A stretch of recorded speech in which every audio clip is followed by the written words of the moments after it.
Il y avait très peu de visiteurs dans la salle d'exposition de ce concessionnaire automobile ce matin-là.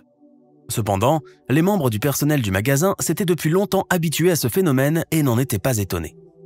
Leur tâche consistait à sélectionner parmi la foule hétéroclite les gens qui pouvaient se permettre d'acheter quelque chose parmi les voitures exposées. Et les vendeurs expérimentés arrivaient généralement à identifier les acheteurs potentiels. Aussi, lorsque les portes de la salle se sont ouvertes et qu'un homme âgé, voûté, portant un petit sac de toile est apparu sur le seuil, les vendeurs se sont immédiatement détendus. À leurs yeux, le pauvre homme n'était certainement pas un client potentiel, mais il avait probablement fait l'erreur de penser qu'il entrait dans un supermarché. Mais le vieil homme s'est immédiatement comporté de façon inattendue.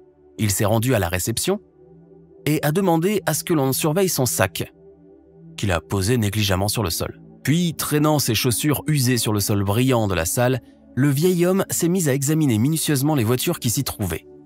Il était vêtu d'une chemise à carreaux, élimée, d'un pantalon ample et grossier et d'un vieux chapeau dont le bord s'affaissait, le tout lui conférant un air misérable et pitoyable. Tout ce temps, les employés du magasin, un léger sourire ironique aux lèvres, ne quittaient pas des yeux l'étrange visiteur. Ils étaient certains que ce vieil homme, probablement faible d'esprit, avait simplement décidé d'admirer les voitures de luxe. Le vieil homme a examiné toutes les voitures avant de s'arrêter sur le modèle le plus dispendieux se trouvant dans la salle. « Quelle est la cylindrée du moteur de cette voiture ? Et la garde au sol ? Et aussi, puis-je ouvrir la portière, monsieur ?» a demandé le vieil homme d'une voix basse et rauque.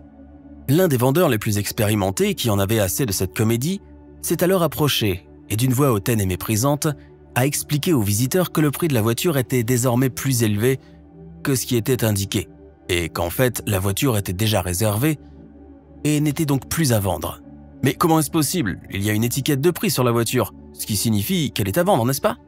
a interjeté le vieil homme, sentant le regard moqueur du vendeur sur lui. « Monsieur, excusez-moi, je ne sais pas quel est votre nom. De toute façon, ce modèle va être acheté par quelqu'un d'autre.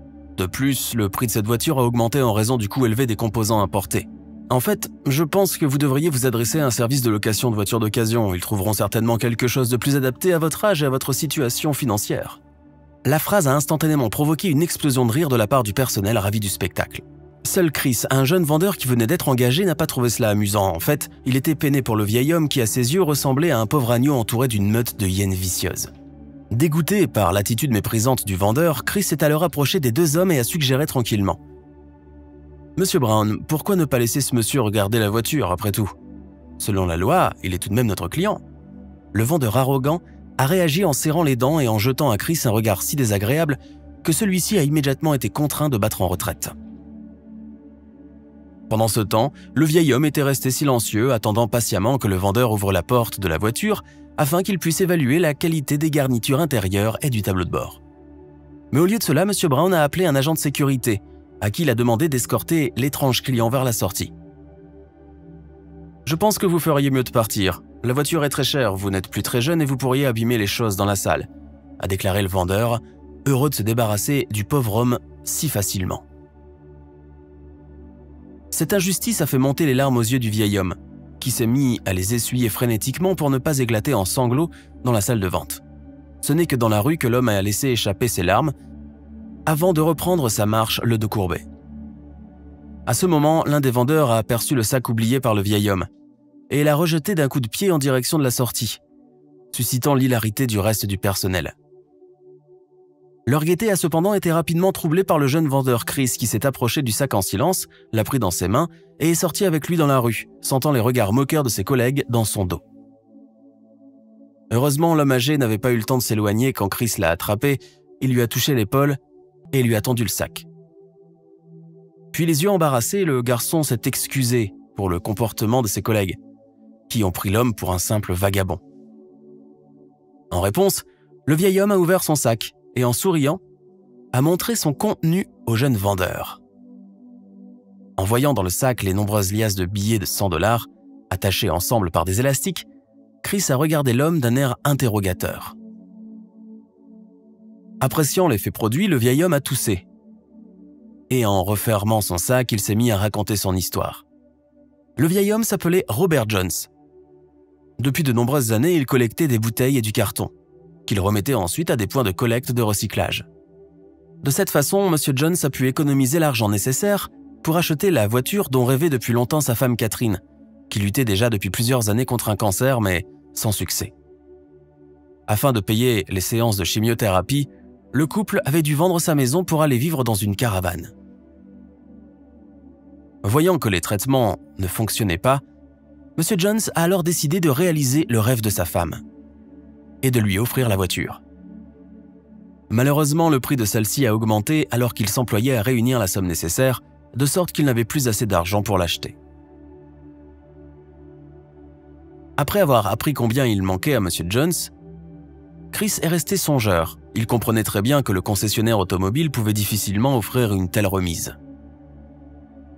Chris a alors accompagné le vieil homme à son logement, puis il est retourné sur son lieu de travail.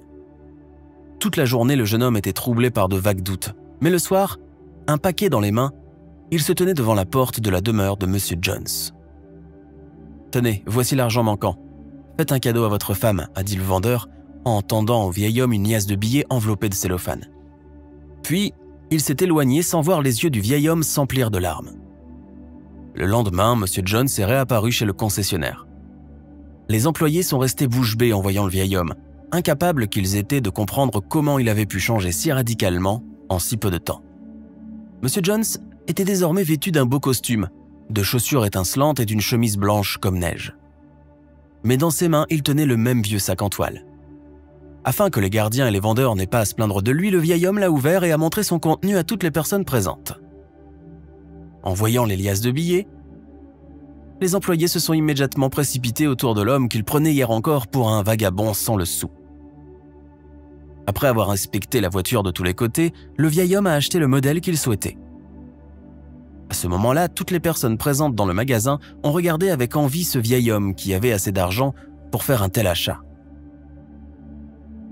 Chris était le seul à ne pas être jaloux, connaissant le prix réel que M. Jones avait payé pour la voiture. Le vieil homme est ensuite rentré chez lui dans sa nouvelle voiture. Après avoir garé la rutilante beauté non loin de sa demeure, M. Jones est entré chez lui puis, avec un sourire énigmatique, il a pris sa femme par la main et l'a conduit à l'extérieur pour lui montrer la voiture. Bien sûr, Catherine était aux anges, car malgré sa maladie en phase terminale, un véritable miracle se produisit ainsi dans sa vie. Ce jour-là, ils ont roulé jusqu'au bout de la nuit dans la joie et le bonheur. Ce fut sans doute la soirée la plus heureuse de la vie de Madame Jones. Car la femme a alors senti que même sa maladie s'était éloignée, lui donnant le temps de profiter de son rêve. Mais le jour suivant, Catherine est décédée. C'était épouvantable, mais M. Jones se consolait en se disant qu'il avait pu donner à sa femme un bref moment de bonheur avant qu'elle ne meure. Le même jour, le vieil homme est retourné au salon avec les clés et les documents de la voiture pour les remettre à Chris. M. Jones savait que le garçon économisait pour acheter sa propre voiture et qu'il n'avait pas hésité à donner son argent pour permettre à quelqu'un d'autre de réaliser son rêve. Depuis, Chris et Robert Jones passent souvent du temps ensemble à parcourir en voiture les endroits que Catherine aimait tant.